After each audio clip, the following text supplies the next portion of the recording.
Conversation with a Geographer. I'm Mike DeVivo, Professor of Geography at Grand Rapids Community College. And today we're very fortunate to have Jason Van Horn, Professor of Geography at Calvin University. Jason, we're really happy to have you here today for this live interview. Thank you so much for joining us. Thanks, Mike. It's my pleasure to be here. I'm very excited about this and Conversation with a Geographer. Absolutely. I really appreciate you once again for showing up here to share your insight with regard to all you've done for geography and all you're considering doing. But first, we're going to ask you, as I've asked so many on this series, really, how you got inspired to pursue geography. And I'll ask you to reflect perhaps on your childhood and your schooling, undergraduate studies, graduate work.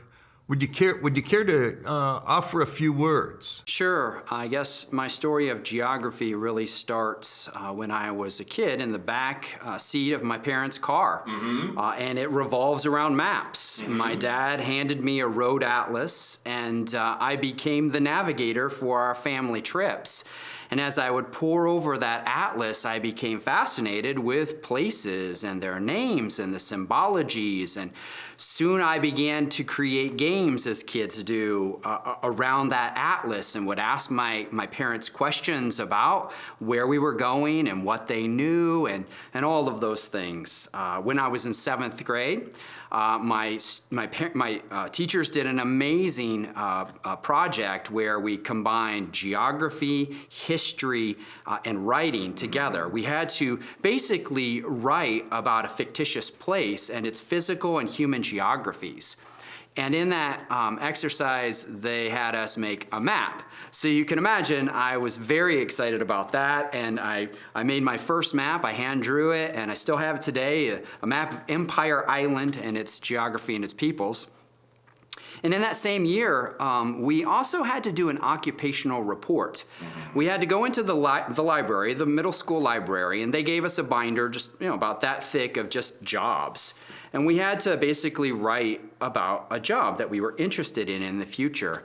And I had no idea what I was interested in beyond baseball. And so I started with A, and I read through the occupations, and by the time I got to C, I found cartographer. That cartographer was a real job. And I learned for the first time that people were real map makers in the world. And I learned kind of about some of the places that they were working and the jobs that they did. So I wrote about that. But as you know, in K through 12 in the American system, we usually don't have courses called geography. They're couched in something else like social studies or maybe earth science or something like that. So I think I lost kind of an opportunity, really, to take courses in geography. As many American students lose. Yeah, and so but I still retain that longing to draw maps, and I did just for fun. And whenever there were maps presented in textbooks, I was very intrigued by them and their thematic nature and just understanding that. And so as I was in high school, I really didn't take courses in geography. But there was a teacher, Mr. Hollenberg, at my high school who taught chemistry. And he was a remarkably passionate chemist and teacher, and he was really interested in his students. And so as I took advanced chemistry, my class size shrunk more, and then, I got to interact with him a lot more, and I just appreciated his passion for teaching, and I think it really excited my learning. So when I went to my undergraduate institution, Indiana University. In Bloomington. I was easily able to get into the honors chemistry program, a cohort of about 50 students, because of the interest and training that I had from Mr. Hollenberg. It was remarkable. But as that experience happened in high school, I had almost the opposite experience at Indiana University. I quickly found that I was in a very large place, and my faculty weren't necessarily quite as interested in one-on-one or a small group instruction like Mr. Hollenberg provided in chemistry. And so I kind of questioned whether that was really for me. And so I made the decision to explore some new places and new major opportunities. And I didn't really know what to do. Here I knew that I loved maps, so that was something I pounded the table over. But I thought, well, how do I find that? So I went to the course catalog, and I began like I did with my occupational report, started with A, and just explored the majors. And by the time I got to geography, there it was, a specific track on digital cartography. On digital cartography, map making with computers. And I was fascinated, and I realized this could be it, right? This could be it. And so I signed up for 3 geography courses for the next semester. My first course was a 200-level cartography course with Dr. Dan Knudsen. And it took no more than a couple minutes, maybe, of hearing him lecture on cartography, and I knew I had found my place and my people. And the rest really was history. I just fell in love with every geography course that I had. I was passionate about what I was learning, whether it was physical geography, human geography, or my mapping courses. So my first GIS course was with Dr. Dennis Conway, a British geographer at Indiana. And I loved it. I got to make maps, and they weren't very sophisticated, but I was making maps of Arizona or Cuba and using a plotter and a computer, and it was just You never did any pen magical. and ink then, did you? No, we didn't. So by that time, GIS at Indiana was all in Well, computers. it had moved from its infancy into its Right. childhood. Right. that time. By the time I went to graduate school at Texas A&M, I remember seeing the room dismantled, actually, for cartography. And I looked at it curiously. I didn't know what was happening, and I asked Dan Sway, Dr. Sway, what was going on, and he told me that they had dismantled the drawing cartography lab and had replaced it down the hall with a computer GIS lab. With the big drafting tables. Yeah, exactly, stuck out exactly, there, and all the light stenciling tables, yes. and all those instruments. Yeah, they were I all recall all those gone. days. Yeah, They were tedious. Yeah, so they were no longer in 2001 when I started my. So back at IU Yeah. for your undergraduate degree, do you recall other students or faculty that really encouraged you to move along into geography? Oh, yeah. So along with Dr. Knudsen, who was my advisor, and Dennis Conway, Scott Robeson was instrumental in helping me think about remote sensing, without question. We didn't have a lab in that remote sensing course, but it would have been wonderful. But he still encouraged us to explore projects through remote sensing. And so I remember for the first time looking at kind of the U-2 spy plane photos, right, and reconnaissance photos, and having more of a geographic imagination, kind of understanding the landscape from a photo and then bringing it into a map, and maybe thinking about digitizing it and its different elements. And that really challenged me to start thinking about symbology and kind of the map as a metaphor of reality in one space and time. And so, yeah, I'd say that Dr. Robeson was key in that as well. That's fascinating. And then you went to A&M. Yeah. For a master's degree. Yeah, so I went to Texas A&M and I focused on GIS with the geographers there, and I also. My first graduate course was with Dan Sway, and it was The History and Philosophy of Geographic Thought. I didn't really know what to think of this course, like how am I supposed to prepare for this course? And in the very first class, Dr. Sway, a GIS person who's a big thinker, he gave us a list of geographers and said, who is your favorite geographer? And we want you to do a report on that geographer. And I looked at the list, and I recognized a few names, but I didn't really have like a favorite geographer. I didn't know who my favorite geographer was. And so as I looked down that list, I thought, well, I'm going to pick the most interesting name. And the most interesting name on the list for me was William Morris Davis. And so I began investigating the life of William Morris Davis, which brought me immediately into kind of a conversation in the literature about the history of the discipline and the American context. And related to cartography, he was very well known for creating these fascinating block diagrams. Oh yeah, absolutely, absolutely. I mean, he absolutely was a part of the start of that, which led into block diagrams, by Douglas Johnson and then by Armin K. Lobeck, published in 24, and just absolutely. And so, all of that history came alive to me, and I became immediately fascinated with that course and poured into it as Dr. Sway taught it. Wonderful, wonderful experience.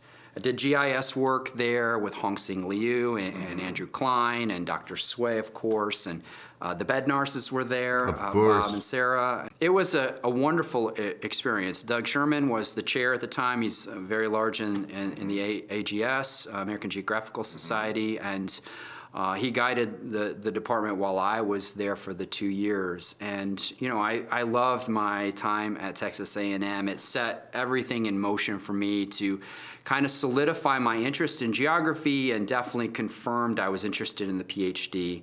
And so I saw kind of a GIS programs throughout, mostly in the United States, and settled on Ohio State. Again, and GIS was still in its childhood at this time. Ohio State was... Yeah, we had just kind of transferred over to ArcGIS, mostly in the Esri world, and so that was the kind of new form of GIS out of ArcView, and so... Yeah, and I guess Dwayne Marble was there, right? Sure. Yeah, Dwayne wasn't there when I was there. The folks that really came alongside me, I was very impressed immediately. I can say this about the geographers at Ohio State. I noticed immediately that the faculty had already invested in me before I arrived. They had read what I had done, and they knew the places that I had been. I remember the very first time I walked into Derby Hall on the Ohio State campus for this kind of initial welcome. Ed Malecki, Dr. Malecki, came right up to me and said, "Hi, Jason." He knew who I was right away, and we just struck up this wonderful conversation. The same thing happened with my advisor, Dr. Mei-Po Kwan, and the chair Who's at the time. now in Hong Kong, she I believe. is. Right? Yes, she is. And Morton O'Kelly. It was just a wonderful, wonderful experience from the very beginning. At Ohio State, Which is the way it should be, as opposed to, in my view, those programs with individuals that seek to put the fear of God into students and intimidate them without developing relationships. It can become problematic for really facilitating a student's desire to complete a degree in geography, maybe go into some other field. Absolutely, yeah. I thought I felt from the very beginning that they were interested in me. They wanted to see me succeed. They wanted to pour into me. They wanted me to pour into the program and to their lives and to author papers together. Like, it was this wonderful friendship that was there, but in a real serious academic environment that was challenging. And they want to facilitate your success. Absolutely. And they will challenge you. Yeah. Yes. Yeah. So let's talk about your dissertation. You had a really interesting okay. dissertation. Yeah. Okay? Yeah. Terrorism, for Yes. crying out loud. At a very, very interesting time in U.S. history. Yeah, so Geovisualizing Terror, the Geography of Terrorism is the PhD dissertation I finished in 2007. And I wanted to combine my interests in mapping, but also in kind of political geography. So I double majored at Indiana University. Once I found geography, I had several very politically active friends that were all taking political science. I wasn't very politically active, but I thought, well, I might as well check this out. And I liked it. And so I ended up double majoring in political science along with geography. And so I wanted to combine those two things. And here it was, a moment in U.S. history where many academics were thinking about their specific disciplines and its connections to terrorism and political violence. And so the explosion of literature during that time was immense. And I wanted to do the things. I wanted to see, how did maps come alongside this idea of terrorism and its practical sense, and how do we think about using maps and mapping technologies for when terrorism happens, but then also how do we use it to stop terrorism? To forecast possible threats. Yeah, absolutely, to model and to do this. And so my dissertation explored that topic. Have you thought about revisiting that with any level of seriousness recently? Not recently. So for a couple of years, I was publishing along those lines with some of my students, and it was great. But as the demands of my teaching increased, and honestly, my faculty said, you are doing a lot and stretching yourself, so you should consider dropping some things. And they recommended that. They said, maybe this area you could drop. And I was thankful, actually, for that advice and that wisdom, because it did allow me then to really focus in on just a few things that I was really does interested in. require one to gather information from a variety of sources and to search for information from so many sources that just are not as obvious as one who might be engaging in another particular pursuit. Yeah, so the research was wonderful, and I have appreciated publishing it and exploring it. But yeah, I have been able to move on and focus my attention even more, I think, looking at cartography and the history of academic cartography. Well, let's talk about that. Sure. Let's talk about Erwin Royce. Yeah, wonderful. I mean, you have delved into the life of Erwin Royce, who might be considered the father of American cartography in many ways. Yeah, I became fascinated with Erwin's life. A colleague walked into my office and said, have you seen this map? And it was his Landforms of the United States map, and it was beautiful map. It's just the most remarkable cartography. And I said I had seen it, but I didn't know a lot about its cartographer. And he said, well, I think this would be a perfect chance for you to explore this with me. And at the time, he was thinking of proposing it for a Geological Society of America meeting on the history of maps, great maps in geology. And so I began to explore Erwin's life at that time, and I became absolutely fascinated with him and his whole story. And of course, his cartography speaks for itself and how incredible it is. So now I find myself nearly in the 6th year of working on a biography on his life, and starting with the family in Hungary in the early 1800s, and then bringing that all the way to his emergence in the United States when he immigrates in 1923 and starts at Columbia University, and then moves on. He moves on, and he held an appointment at Harvard. Yeah. And he was apparently, according to legend, he had apparently illustrated such wonderful block diagrams and maps on the blackboards that the custodial staff did not want to erase them. Yeah, it's true. John Duckle at Florida. He graduated and had from Clark, and Dunkel. He took courses from Erwin Royce, and then when Royce left Harvard, he found his way eventually to Florida.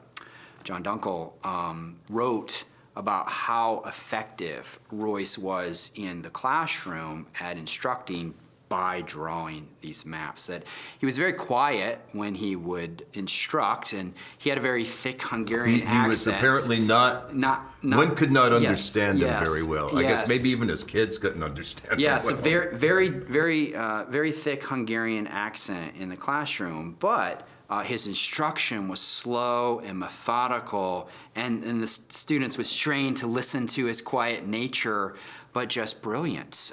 Some of his craft paper maps still exist, and we have them today. They're in a few different places. University of Florida has a few. Harvard University has several. And so we have a record of these. And what he would do is at the start of class, he would put the craft paper, which is about that wide and as long as the chalkboard, okay, and he'd roll it out and tape it up.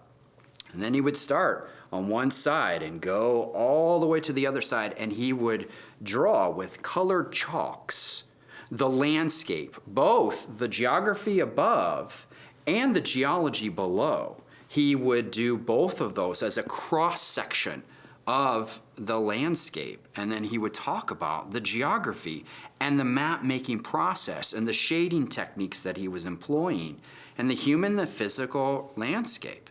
And it's just remarkable, and these incredible pieces of art are not wiped away like those chalkboards would be, at the Institute of Geographical Exploration.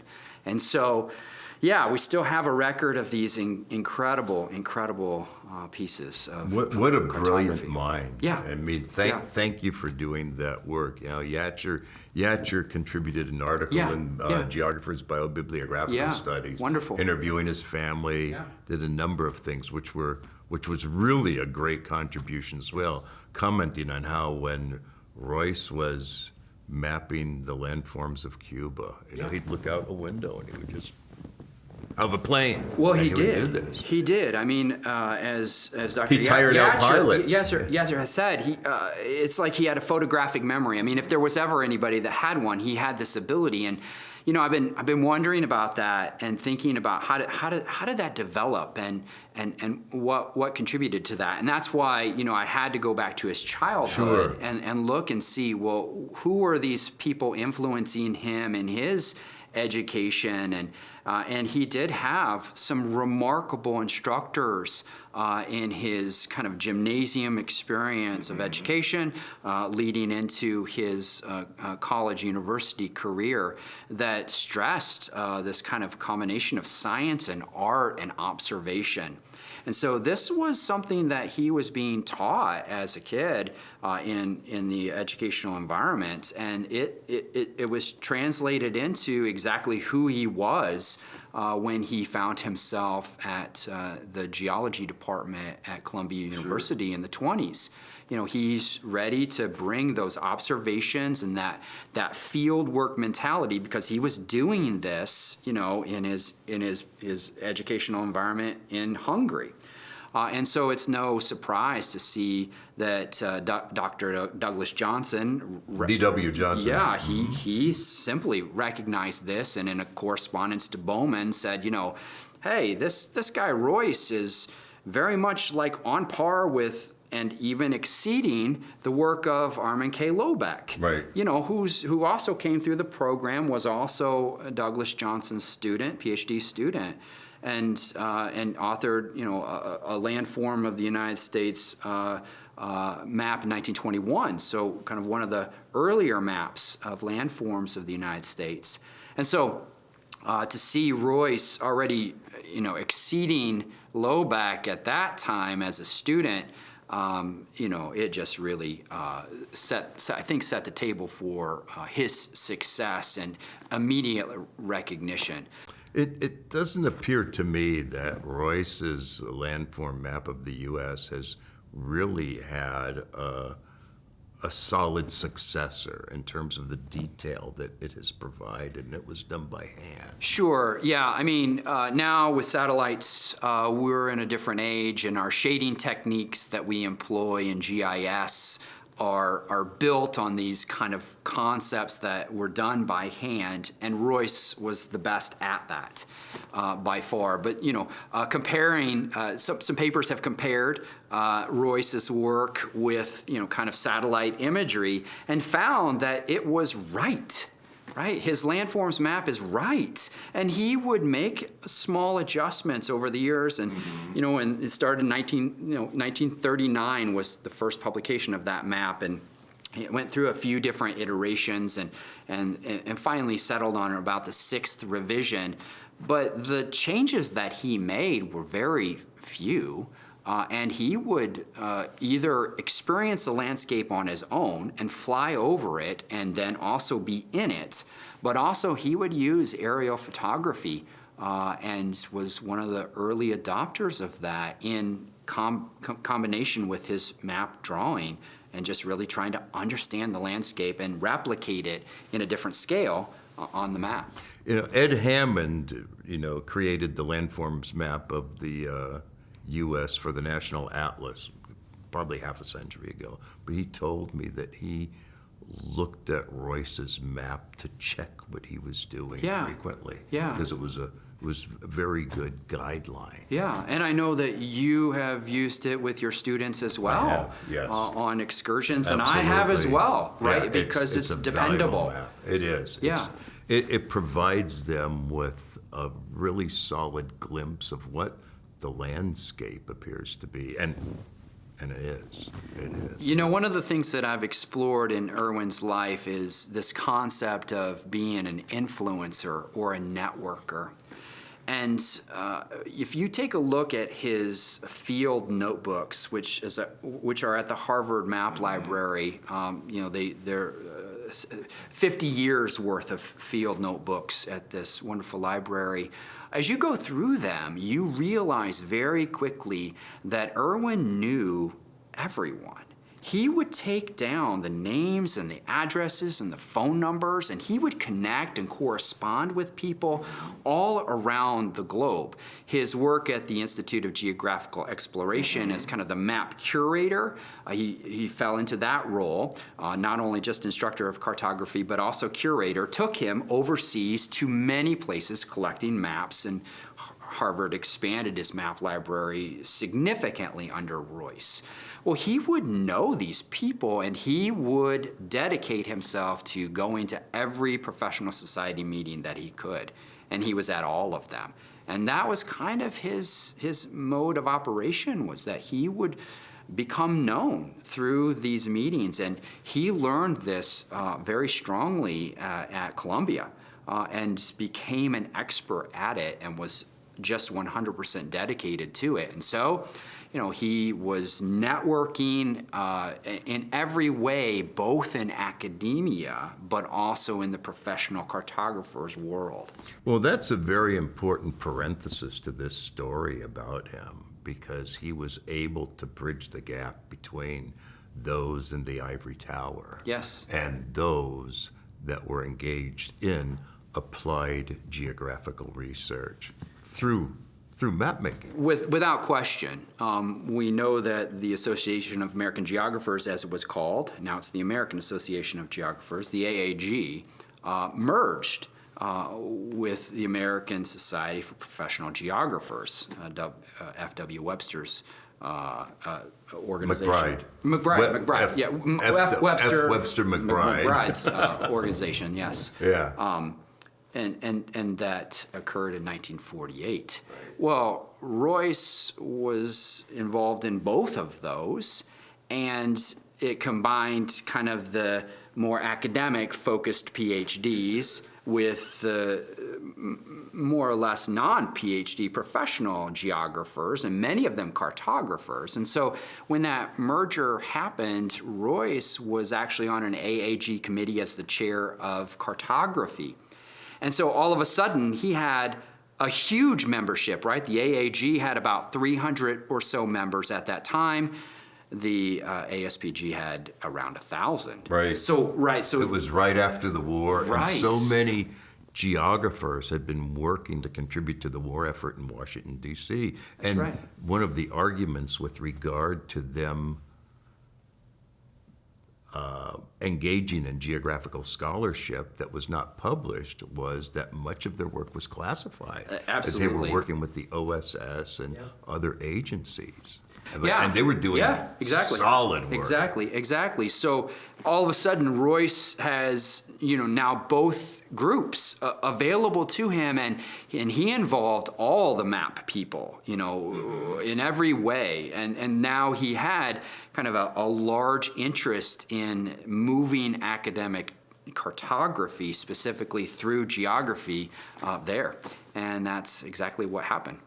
That's really a very important piece to his story, and I look forward to reading your book when it's published. Thanks. I'm excited about it. Let's chat about Calvin University Okay. and geography at Yeah, Calvin. sure. And your role. You are directing a GIS master's program as well as teaching undergraduates. What's interesting about Calvin is it's one of a handful, really, of private liberal arts schools that offer an undergraduate geography degree. It's also a Christian institution, and there are certain values, I guess, that are associated with those institutions that are considered Christian institutions. Can you comment on your role at Calvin as Sure. a professor, as a mentor, as directing master's students in GIS and all of the above? Talk about the students that you have. Sure. Well, when I came out of my PhD from Ohio State in 2007, I was on the job market looking at these job, advertisements, and there was Calvin University, and they had basically written that they wanted a GIS champion. That's basically how they wrote it, right? We want a GIS champion to kind of lead GIS at our university. Well, I was all in. I was very excited about that, and they hired me. So that is kind of how I've really viewed my work in the department at Calvin, and they have provided the resources to really let me do that, and that's been very gratifying. And I feel like we've gained a lot of success because the institution was really focused on that thing, right? They wanted that, and they've enabled me to do that and to succeed. I immediately found in a liberal arts small environment that I had the same kind of experience that I had in chemistry in high school, right? I could get to know my students immediately, and they responded to it, right? They responded to it. They were interested in doing research with me as undergraduates. I would take them to the AAG.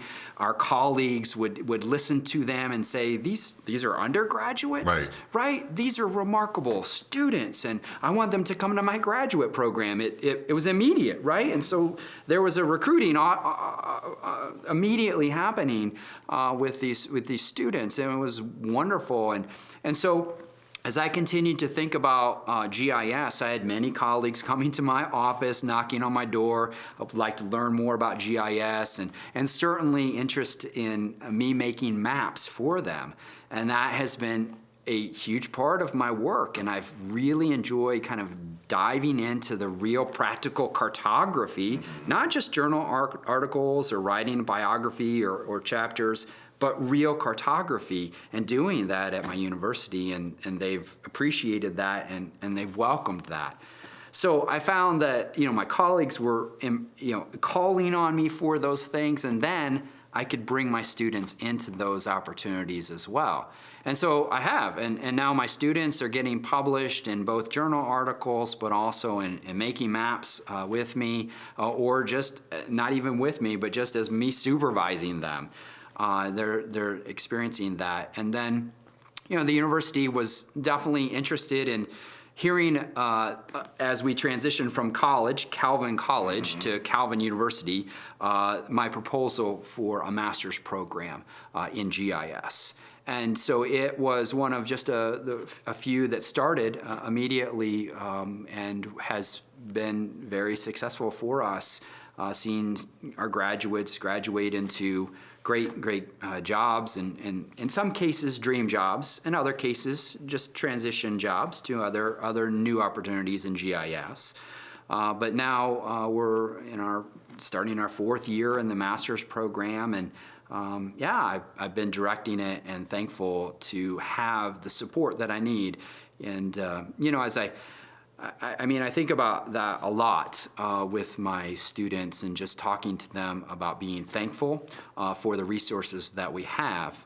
We have a new GIS lab space with full computers that are remarkable and able to do kind of the geo AI things that we now need to do and teach and learn. And so the school has just been very supportive of geography and of GIS specifically, and I'm real thankful. That's wonderful. I mean, you've had a solid geography program at Calvin for years, and it's good to see that you're able to award that master's degree devoted to GIS. I have argued that the master's in geography is the most marketable degree. It really, is. In so many ways. It is. It makes so many students, former students, eligible, when otherwise they would not have been. I 100% agree. And it certainly pays its own way. Yeah, it does. For sure. Well, with just a minute or two to go here, Jason, I'm going to ask you to reflect upon your life in geography, and I'll ask you to think about any advice you'd like to give to undergraduates or even graduate students interested in pursuing geography, or what they might be doing, and maybe even some thoughts that you'd like to share with colleagues in the field. Do you have? Well, sure. Boy, there's a lot there. There's a lot there. There's a lot there. Right, you have 10 seconds. No. Okay, let's go. You have a couple, 3 minutes. Go for it. I think what I think of when I think of undergraduates that are considering geography, that it's extremely relevant to what's happening in the world today, that we have so many things happening, right? I mean, geography looks at the human, the physical geographies, and we touch on many of the things that are challenges right now, looking at climate change or sustainability or issues of population, or even geopolitics and the strife that's happening with that. Geography comes alongside and enters into that conversation and has relevancy in exploring those things. But it also, it can tackle these big questions, but it also is practical in a sense that, I mean, like what you just said, our students are finding employment, right? They're employable, and we're not seeing difficulty in seeing them succeed in that area. Which is just wonderful, and a great advocate for the discipline of geography. In terms of, wisdom to my colleagues, and all of that, I would just say, keep going.